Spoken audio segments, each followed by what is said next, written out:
សួស្តីទីនេះគឺជាភ្នំសន្ទុកភ្នំនេះគឺស្ថិតនៅភ្នំកោះឃុំកោះស្រុកសន្ទុកខេត្តកំពង់ធំហើយបរិវេណនៅជុំវិញភ្នំនេះគឺពិតជាធំមែនទែនជាងអាចចូលឡើងក៏ដូចជាហូបអាហារនៅទីនោះផងដែរហើយការធ្វើដំណើរទៅលើភ្នំវាមានវិធីសាស្ត្រពីរអាចធ្វើដំណើរដោយម៉ូតូឬក៏ធ្វើដំណើរថ្មើរជើងជាមួយនឹងកម្មចិន្តា809កម្មផ្សារអ្វីជាច្រើនដូចជា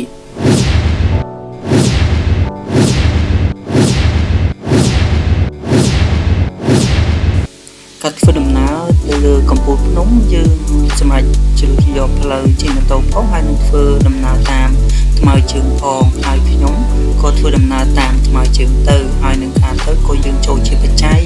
ចូលជាលុយទៅតាមដែលនៅតាមកម្មចតានឹងផងដែរហើយក្រុមប្រគុណគូក៏បានចូលរួមជាមគ្គជាមួយនឹងលោកតាអាចារ្យឬក៏អ្នកដែលនៅតំបន់ហ្នឹងឬតាមកម្មការជាដើមហើយនេះគឺជាលក្ខណៈថាជំហានដំបូងហើយស្ថិតរេដៃចាំមើលយើងតាមដានបន្តទៀតតើស្ថានភាពនឹងបែបណាបន្ទាប់ពីយើងធ្វើដំណើរបានពាក់កណ្ដាលផ្លូវហើយនេះបានគោលប្រើវិធីសាស្ត្រស្ទើរតែគ្រប់វិធីសាស្ត្រហើយដើម្បីធ្វើយ៉ាងណាដើម្បីឡើងទៅដល់កំពូលភ្នំពិតជាមានអារម្មណ៍ថានៅហត់ហើយក៏ដើមមែនតែនហើយយើងក៏បានជប់សម្រាហើយមើលនាយមើលអាយមើលទេសភាពនៅជុំវិញហើយមើលទៅពិតជាស្រស់ស្រាយមែនតែនជាមួយព្រៃព្រឹក្សានេះគឺស្ថានភាពនៅពេលដែលលោកគុណគូបានដើរមកដល់បែបណាលើហើយក៏រៀនដៃបញ្ជាក់ថាយើងនៅតែមានកម្លាំងបន្តដំណើរទៅទៀតការធ្វើដំណើរទៅលើកំពូលភ្នំសន្ទុកយើងក៏បានឡើងទៅហើយក៏មានអ្នកខ្លះធ្វើដំណើរចុះមកវិញដែរនេះគឺជាអ្វីដែលយើងបានមើលហើយទូយ៉ាងណាការធ្វើដំណើរនេះក៏បង្ហាញនៅភាពស្វាហាប់ក៏ដូចជាភាពសាមគ្គីគ្នាផងដែរទោះបីជាស្ថានភាពខ្លះពិតជាលំបាកមែនទែនពេលដែលយើងទៅដល់កំពូលភ្នំយើងមើលដូចជាវត្តអារាមហើយនឹងទេសភាពមួយចំនួននេះគឺជាអ្វីដែលយើងបានមើលនៅពេលដែលយើងមកដល់តំបន់នេះគេឲ្យឈ្មោះថាស្ដេចស៊ីដោះដែលមានដោះពីរដុំដោះក្រមុំហើយនឹងដោះមីម៉ាហើយបន្ទាប់មកនៅជាប់នឹងគេឲ្យឈ្មោះថារណ្ដៅតាព្រេងដែលរណ្ដៅនេះគឺភ្ជាប់ទៅនឹងបឹងទន្លេសាបដែលតាមជំនឿចាក់ពីដើមហើយនេះគឺប៉ូលីសដែលយាមកម្មនៅតំបន់ហ្នឹងគាត់ក៏យល់អំពីប្រវត្តិសាស្ត្រជាច្រើនដែរក៏បានពន្យល់បកស្រាយជាដើមហើយយើងក៏បានមើលការគេបោះលុយហើយការកាត់សងព្រែកគឺនៅក្នុងតំបន់ហ្នឹងគេច្រើនគឺបោះលុយ100រៀល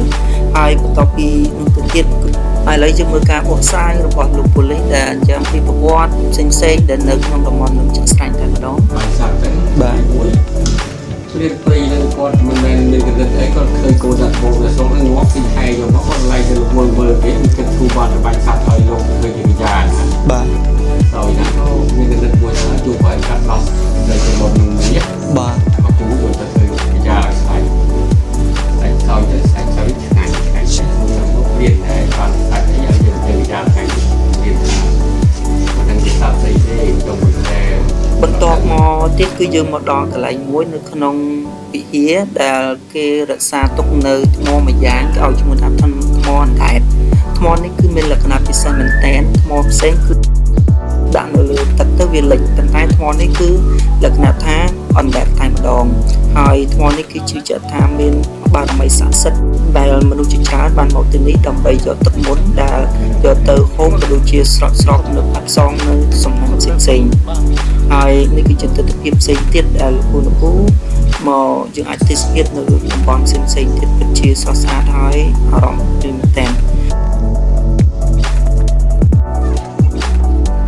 ហើយយើងឈានមកដល់កន្លែងមួយទៀតគេឲ្យឈ្មោះថាប្រាសាទតេជោក្រហមកនៅក្នុងកន្លែងនេះគឺជាកន្លែងដែលស័ក្តិសិទ្ធិមែនទែនដែលមនុស្សជាច្រើនតែងមកបន់ស្រន់ក៏ដូចជាផ្សងសំណាងផ្សេងៗផងដែរ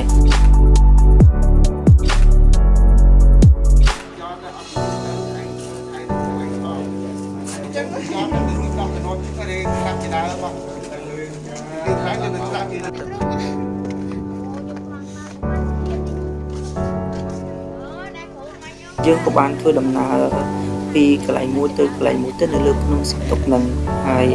យើងមើលផ្ទាំងថ្មក៏ដូចជាការសង់នៅរូបចម្លាក់ហើយនឹងពងអ្វីផ្សេងៗជាច្រើនហើយនៅទីនេះគឺយើងមាន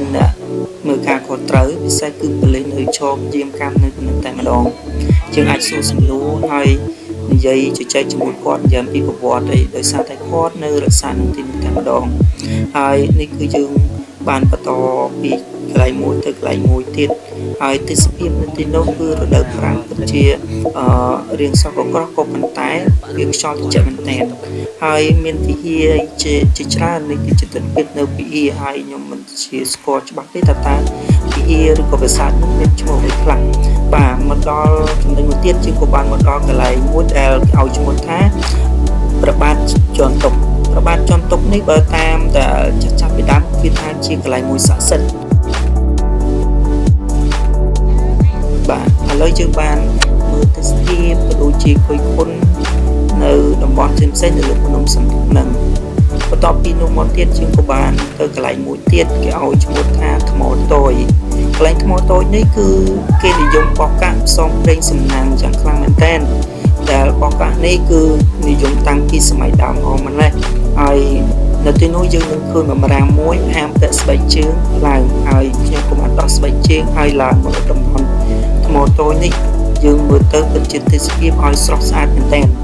ហើយនៅទីយើងចោលបន្តិចចឹងសូមធ្វើការប្រុងប្រយ័ត្នមែនទែនចំពោះការឡើងនៅកន្លែងនេះមែនទែនបាទហើយមានមនុស្សជាច្រើនដែរដែលឡើងមកទីនេះហើយគេគុណទេសភាពយើងអាចមើលតាមពីកំពូលភ្នំទៅផងដែរបាទ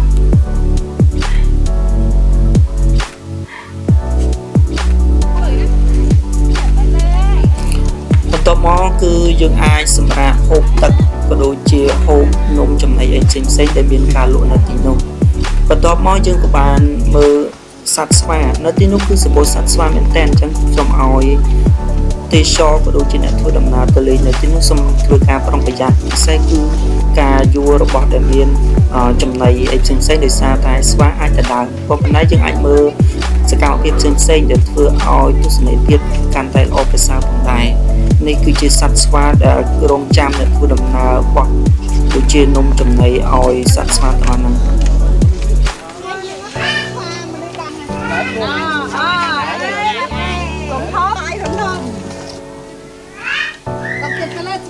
នេះគឺជាសកម្មភាពទាំងអស់ដែលខ្ញុំធ្វើដំណើរទៅលើភ្នំសំទុកអូខេអរគុណច្រើនសម្រាប់ការទស្សនា